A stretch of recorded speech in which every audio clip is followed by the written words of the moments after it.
मेरी बहन कभी शराब नहीं पीती है, ना पी होगी उस दिन भी। और अगर उसके मुंह में आया भी होगा ना तो वो उन दोनों के द्वारा पिलाया गया होगा। कि आप सब मेरी बहन के इंसाफ के लिए आवाज़ उठाइए।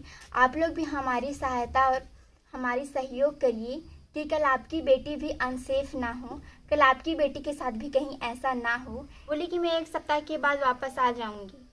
काम नहीं छोड़ूंगी, काम नहीं करूँगी, वो स्कूल कॉलेज जाने के लिए तैयारी करूँगी। अच्छा। तो हम लोग भी सोचे कि वो वापस आ जाएगी, लेकिन ये पता नहीं था कि वो जब वापस आएगी तो वो बक्से में बंद होकर वापस आएगी। भाइयों, मैं उड़म किला से हूँ और मेरा नाम वैभव राजपूत है। और जो ये घटना हुई है वो मेरे घर से 1 किलोमीटर की दूरी पर है। मतलब कहने का मतलब कि वो हमारे गांव की बेटी थी। दोस्तों, आज आप सभी से अनुरोध है कि जो ये घटना हुई है उस सब के लिए आप आवाज़ बनिए, क्योंकि यह जो केस है उसको सभी कोई दबा रहे हैं और इस तरह से दबाया जा रहा है कि मैं बता नहीं सकता।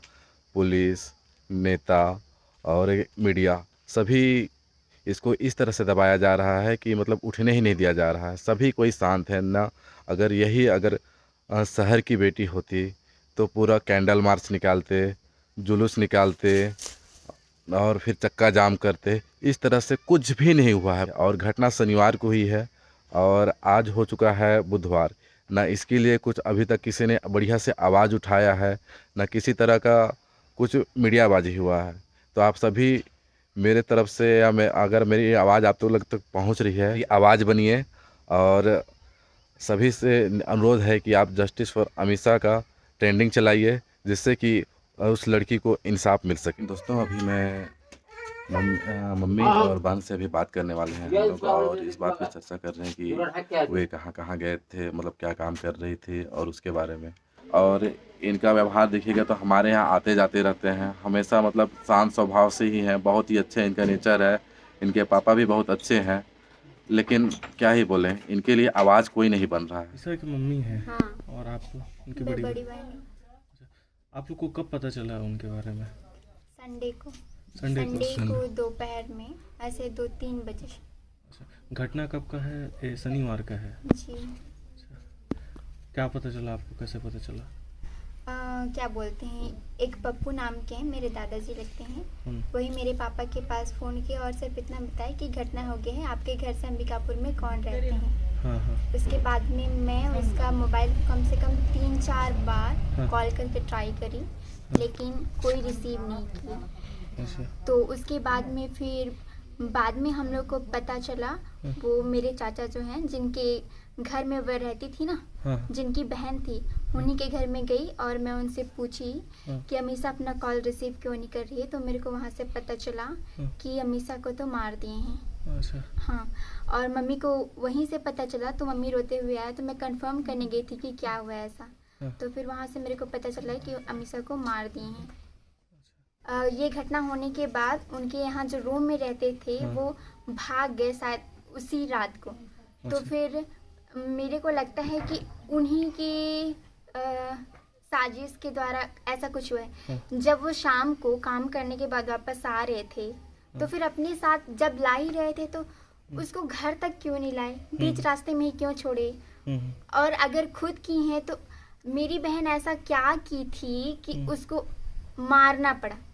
उसके साथ इतना घुल मिल जाने के बाद भी उसके साथ ऐसा क्यों किए।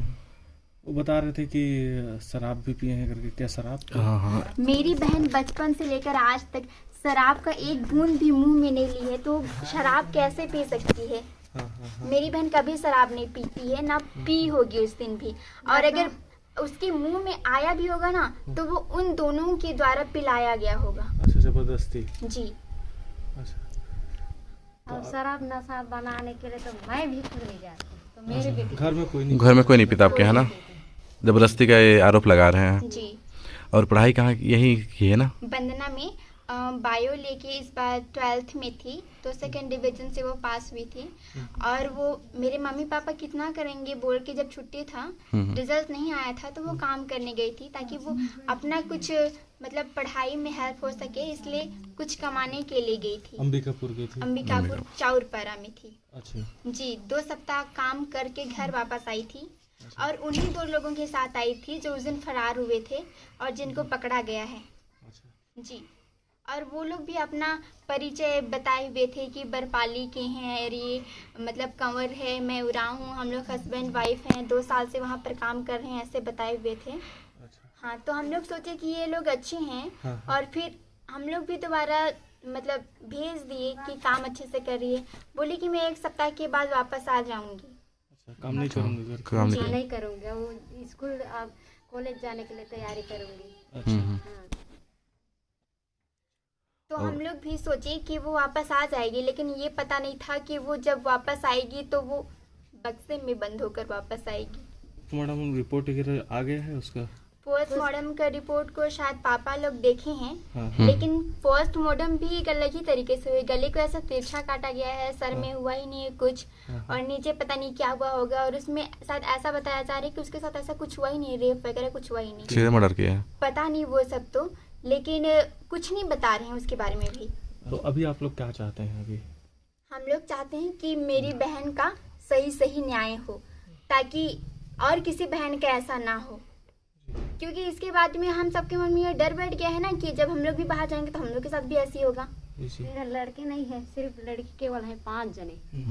तो मेरे बेटे लोग ना मैं बोलती थी हम लोग के पास लड़के लोग नहीं है, कौन सेवा करेगा, कौन देखेगा, कौन बोझ उठाएगा, कौन आप लोग का सहयोग करेगा। ये लोग बोलते हैं हम लोग करेंगे, मम्मी हम लोग करेंगे, बेटी है तो बेटी है, हम करके दिखाएंगे, हम पढ़ेंगे लिखेंगे सब कुछ करेंगे। बोल के हम मजदूरी काम करके तो कितना काम करेगी, हम लोग अभी काम करने के लायक हो गए हैं, बोल के मेरे बेटे निकले। हमारे पास तो कोई भाई नहीं है ना, तो हम किसके साथ जाएंगे काम करने? तो हम ही तो जाएंगे काम करने, और हम लोग काम नहीं करेंगे तो हम लोग आगे कैसे बढ़ेंगे? इसलिए ये सोच के वो गई थी कि अगर मैं कुछ काम करती हूँ तो मेरे पेरेंट्स का भी कुछ हेल्प हो जाएगा। कोई सपोर्ट में नहीं आ रहे हैं, सबसे बड़ी चीज़ ये है। कोई पुलिस, कोई नेता और ना ही कोई मीडिया, सबसे बड़ी बात यह है।